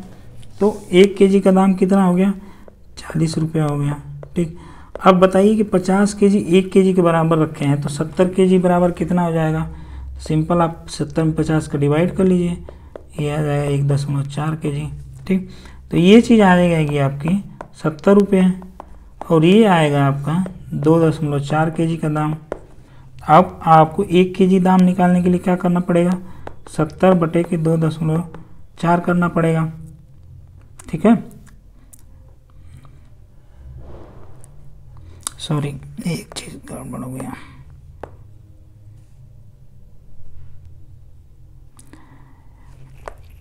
ये जो 30 रुपये की वैल्यू है ये 1 केजी की वैल्यू है, ठीक है। अब हमको 1.4 केजी की वैल्यू निकालने के लिए 30 का मल्टीप्लाई करना पड़ेगा, तो 1.4 की वैल्यू क्या नहीं आएगी? 4 14 42, यानी 42 रुपया आ जाएगी, ठीक है। अब ये चीज़ आएगी, ये आएगी 82 रुपया और ये आ जाएगा वेट 2.4 केजी और 1 केजी का दाम क्या आ जाएगा? 82 बटे के 2.4। अब ये आएगा जो 1 केजी का खरीदा हुआ मूल्य, क्रय मूल्य, कॉस्ट प्राइस। अब हमको इसको जो है 20% पे बेचना है लाभ पे, तो क्या हो जाएगा? आपको 2.4 गुना कर देंगे 120% में, ठीक है भाई। 20% हो जाएगा तो सेलिंग प्राइस क्या हो जाएगी? ये आप काट दीजिए, तो 10 का हो जाएगा तो नीचे हो जाएगा 24, 12 दूना 24 और 2 करेंगे तो ये आ जाएगा 41 रुपया, इस तरह से ये निकल जाएगा। ठीक है, तो आई होप आप लोग को समझ आया होगा दोस्तों। इस तरह से भी निकाल सकते हैं आप, वैसे भी निकाल सकते हैं। ठीक है, थोड़ा सा वैल्यू कैलकुलेशन आपको कम पड़ जाएगा, हालांकि उसमें भी कैलकुलेशन कुछ खास था नहीं, लेकिन कई कई सवाल ऐसा आ जाता है कि अगर आप छोटा सा वैल्यू मान लें तो कैलकुलेशन आपका ईजिली और ईजी हो जाता है। नेक्स्ट क्वेश्चन देखिए दोस्तों, 10वां कह रहा है पी और क्यू का लघुत्तम समापवर्तक आर है, तो पी स्क्वायर क्यू और पी क्यू स्क्वायर का एलसीएम निकालना है हमें। ठीक है, तो सबसे पहले मैं चीज़ बताना चाह रहा हूँ कि एलसीएम होता क्या है। ठीक है, सवाल तो तुरंत जो है 1 सेकंड का है, वो लग जाएगा, लेकिन मेरा पर्पज़ यही है कि आप सवाल के माध्यम से हम जो है आपको पीछे कंसेप्ट भी बताता चलूँ। ठीक है, तो एलसीएम क्या होता है, देखिए एलसीएम होता है लोवेस्ट कॉमन, फुल फॉर्म इसका यही होता है, मल्टीपल या मल्टीप्लायर भी बोल देते हैं। ठीक है, मल्टीपल। अब ये लोवेस्ट कॉमन मल्टीपल का क्या मतलब है, अब चीज़ यहाँ पे देखिए समझ में आएगी। मैं कहूँ कि 6 और 9 का एलसीएम निकालिए आप। ठीक है, तो 6 9 का एलसीएम, तो मल्टीपल का मतलब है कि वो नंबर जो इस 6 और 9 से कट जाए, इनका मल्टीपल हो। ठीक, तो 18 है, दोनों चीज़ से, 36 है, 72 है, दोनों का मतलब हो गया। आप देखिए कॉमन भी वर्ड उसमें आ गया। ठीक, एक तो पहले है कि मल्टीपल, तो यानी कि जो भी नंबर आए इन नंबर का मल्टीपल हो, यानी अब फिर उसके बाद है कॉमन। कॉमन का मतलब वो दोनों जो भी नंबर है इन दोनों का जो है मल्टीपल हो। ठीक है, कॉमन वही नहीं चीज़ कहते हैं कि जैसे मैं कहूँ कि कॉमन है कोई चीज़, तो जैसे 3 चीज़ है, ए है, बी है और सी है। ठीक है, तो कॉमन कहूँगा, मैं कहूँगा कि ए बी सी तीनों में कॉमन है, तो इसका मतलब ये है कि जो एक वैल्यू होगी वो ए में भी होगी, बी में भी होगी और सी में भी होगी, यही चीज़ है कॉमन का मतलब। ठीक है, तो वही यहाँ पे भी देखिए कि कॉमन है, मतलब ये मल्टीपल जो 18 है, 36 है, ये यानी वो 6 का भी मल्टीपल है ये और 9 का भी मल्टीपल है, यानी दोनों का कॉमन मल्टीपल है। अब तीसरा टर्म है ये लोवेस्ट, यानी कि सबसे कम वैल्यू। ठीक है, डिवाइड तो ये 72 भी 6 से हो जाएगा, 9 से हो जाएगा, 36 भी हो जा रहा है। ठीक है, अगला 144 भी हो जाएगा, लेकिन लोवेस्ट यानी सबसे कम वाली, छोटी वाली, इसी चीज़ को हम जो है एलसीएम बोलते हैं। यानी अगर मैं कहूँ कि 6 और 9 का एलसीएम क्या है, तो हम कहेंगे कि 18 है। ठीक है, ये बात समझ में आई दोस्तों? ठीक, यहाँ तक समझ में आया आपको? अब मैं एक चीज़ और कह दूँ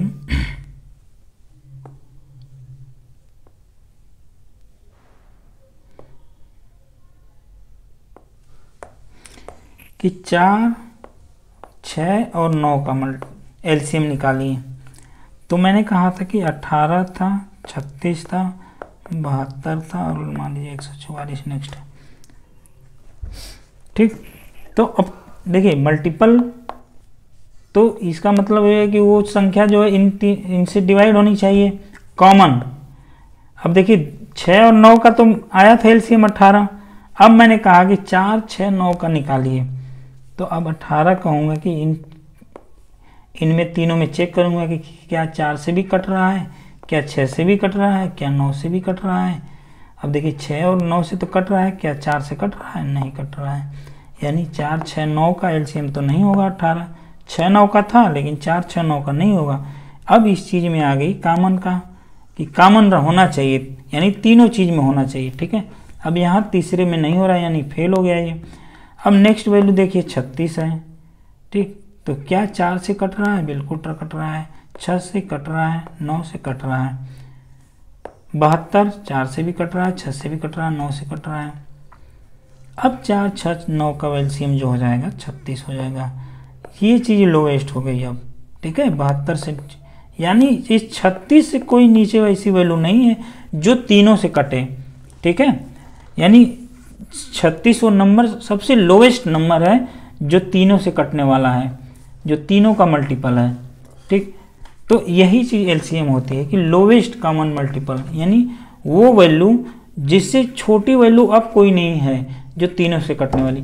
बड़ी वैल्यू कई बहुत होंगी, कोई जैसे इसी में है 72 भी है, 144 है, 144 का दूना भी कर दीजिए, हमेशा दूना करते चले जाइए, हर वैल्यू आ जाएगी, ठीक है। लेकिन 36 के नीचे कोई वैल्यू नहीं है जो तीनों से कटने वाली है, ये 36 लास्ट वैल्यू है, इसका मतलब यही एलसीएम है, ठीक है। तो आई होप एलसीएम का यहाँ तक आप लोग को कंसेप्ट समझ में आया होगा, ठीक। अब देखिए जो प्राइम नंबर होता है उनका कैसे निकालते हैं। जैसे प्राइम नंबर अगर मैं कहूँ तो जो अपने से कटे या फिर एक से कटे, ठीक है, उनको प्राइम नंबर, जैसे क्या हो गया 2 हो गया, 3 हो गया, 5 हो गया, 7 हो गया, 11 हो गया, ये प्राइम नंबर है, ठीक। अब को प्राइम क्या होता है कि जिनका जो है मल्टीपल केवल एक है, दोनों मल्टीपल, दोनों संख्याओं का कॉमन मल्टीपल एक है। जैसे मैं कहूँ कि 2, 3, 5, 7, 11 तो ये प्राइम नंबर है,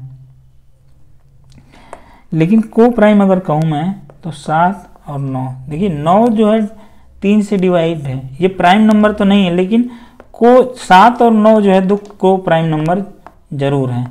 क्यों है? क्योंकि दोनों का कॉमन मल्टीपल एक ही है, एक केवल है, ठीक है। तो जब दो नंबर का कॉमन मल्टीपल एक आए, यानी एक ही उनका जो है नंबर से दोनों नंबर डिवाइड हो सकती हैं, ठीक है, तब उन दोनों को को प्राइम कहते हैं, ठीक। अगर कहें कि को प्राइम का एलसीएम क्या होगा तो सिंपल इनका जो है गुना हो जाता है, इनका एलसीएम जो है इनका गुना हो जाता है 7 गुणा 9, ठीक, 63। तो इनका एलसीएम तो गुना हो जाता है। अच्छा, मैंने जो 4 और 9 और 6 का जो एलसीएम निकाला था, तो 4, 6 का एलसीएम तो दो तरीके से निकलता है। जैसे अब अगर 4 का करें तो 2 का स्क्वायर हो जाएगा, 9 का करें तो 3 का स्क्वायर हो जाएगा, और 6 का करें 3 गुणा 2। तो अगर एलसीएम हम लेते हैं इनका, एलसीएम का तरीका निकालने क्या है कि जो भी है, जो भी नंबर लेते हैं सबसे लिस्ट वाले से सबसे छोटी वाली वैल्यू लेते हैं। तो यहाँ पे 2 सबसे छोटी है, और उसका हाईएस्ट जो घात होता है, जो पावर होती है, वो चूज करते हैं, ठीक है। अगर हम यहाँ तीनों में देखें तो सबसे हाईएस्ट पावर जो है 2 की पावर 2 है, ठीक है। तो 2 की पावर अगर 2 ले लिया हमने, तो 2 की पावर 1 वाले को हम कंसीडर नहीं करेंगे, फिर इसको हटा देंगे। एक बार हमने जो ये ले लिया तो यही चीज़ हो गई, ठीक, इस चीज़ को नहीं हटाएंगे। फिर दूसरा आएगा 3। अब 3 का जो हाईएस्ट पावर वाला 3 का स्क्वायर है, 3 का स्क्वायर, और 3 की पावर 1 वाले को, क्योंकि ये ऑलरेडी 3 की पावर 1 इसमें है, ठीक है, तो इसका एलसीएम इस तरह से आ जाएगा 4 गुणा 9 36, ठीक है। तो एक फैक्टर के तरीके से इस तरह से एलसीएम निकालते हैं। तो हमेशा हाईएस्ट पावर वाला नंबर लेते हैं। फिर अगला नंबर 5 आएगा, 5 का जो मैक्सिमम पावर रहेगी वो ले लेंगे, ठीक है। इस तरह से एलसीएम निकालते हैं। अब देखिए सवाल पे आइए, कह रहा पी और क्यू का लघुत्तम समापवर्तक आर है, यानी कोई पी नंबर है और क्यू है, उनका एलसीएम आर है, ठीक है। अब पी और क्यू में कुछ भी आपको कॉमन दिख रहा है नहीं, दोनों वेरिएबल है, कांस्टेंट नंबर तो है नहीं, ये पी और क्यू है, तो यानी ये अचर है, संख्या वेरिएबल है, तो आर है, यानी इनका मल्टीपल ही होगा, ठीक है। इन दोनों का मल्टीपल जो है एलसीएम के बराबर हो जाएगा। जैसे हमने 7 और 9 का निकाला था, तो भाई 7 और 9 आपस में को प्राइम था, कोई भी इनमें नंबर कॉमन नहीं था सिवाय 1 के, तो इनका एलसीएम 7 गुना 9 हो जाता है, ठीक है। इसी तरह पी और क्यू में कुछ भी कॉमन हमें दिख नहीं रहा है, तो इनका एलसीएम क्या हो जाएगा, आर हो जाएगा। तो आर एलसीएम चूंकि दिया हुआ है, तो आर की वैल्यू क्या हो जाएगी, पी इंटू क्यू, यानी पी क्यू हो जाएगी। अब आप देखिए पी स्क्वायर और पी क्यू स्क्वायर में हमको निकालना है, ठीक। पी स्क्वायर क्यू और पी क्यू स्क्वायर, इनका एलसीएम क्या होगा? हमने अभी जस्ट बताया था कि 4 का और 6 का और 9 का, तो इसमें 2 का स्क्वायर, इसमें 3 का स्क्वायर, इसमें 3 गुणा 2। तो हमने कहा था कि जो हाईएस्ट पावर वाली वही नंबर लेते हैं, ठीक है। तो इनमें हाईएस्ट पावर वाली अगर पी स्क्वायर आ गई तो पी को छोड़ देंगे, क्यू स्क्वायर आ गया तो क्यू को छोड़ देंगे, यानी इनका नंबर, इनका क्या एलसीएम हो जाएगा? पी स्क्वायर और क्रॉस क्यू स्क्वायर। और पी स्क्वायर क्यू स्क्वायर क्या लिख सकते हैं? पी क्यू और क्रॉस पी क्यू लिख सकते हैं। अब पी क्यू की वैल्यू दिया हुआ आर, तो आर इंटू पी क्यू, चूँकि यही आंसर का फॉर्मेट है इसलिए हमको इस तरह से करना पड़ रहा है, नहीं तो आर स्क्वायर भी लिख सकते हैं। तो पी क्यू आर ऐसे इस तरह से इसका आंसर हो जाएगा, ठीक है। तो आज के लिए दोस्तों इतना ही रखते हैं, ठीक है। बचा हुआ जो क्वेश्चन हम अगले सेशन में इसको कंप्लीट कर लेंगे। आई होप आप लोग को समझ में आया होगा। और दोस्तों कमेंट में ज़रूर बताइए कि मेथड आप लोग को कैसा लग रहा है, हम जो बता रहे हैं वो चीज़ें आप लोग को पल्ले पड़ रही है या नहीं पड़ रही है, ज़रूर बताइए, क्योंकि उसी हिसाब से फिर मैं अपने चीज़ को उसमें सुधार करूँगा समझाने के तरीके में, ठीक है। तो क्या यही तरीका पढ़ाने का सही है, या फिर दोस्तों आप बताइएगा, जैसे भी उस हिसाब से हम जो है उस चीज़ को कर लेंगे मोटिवेट, ठीक है। आप सभी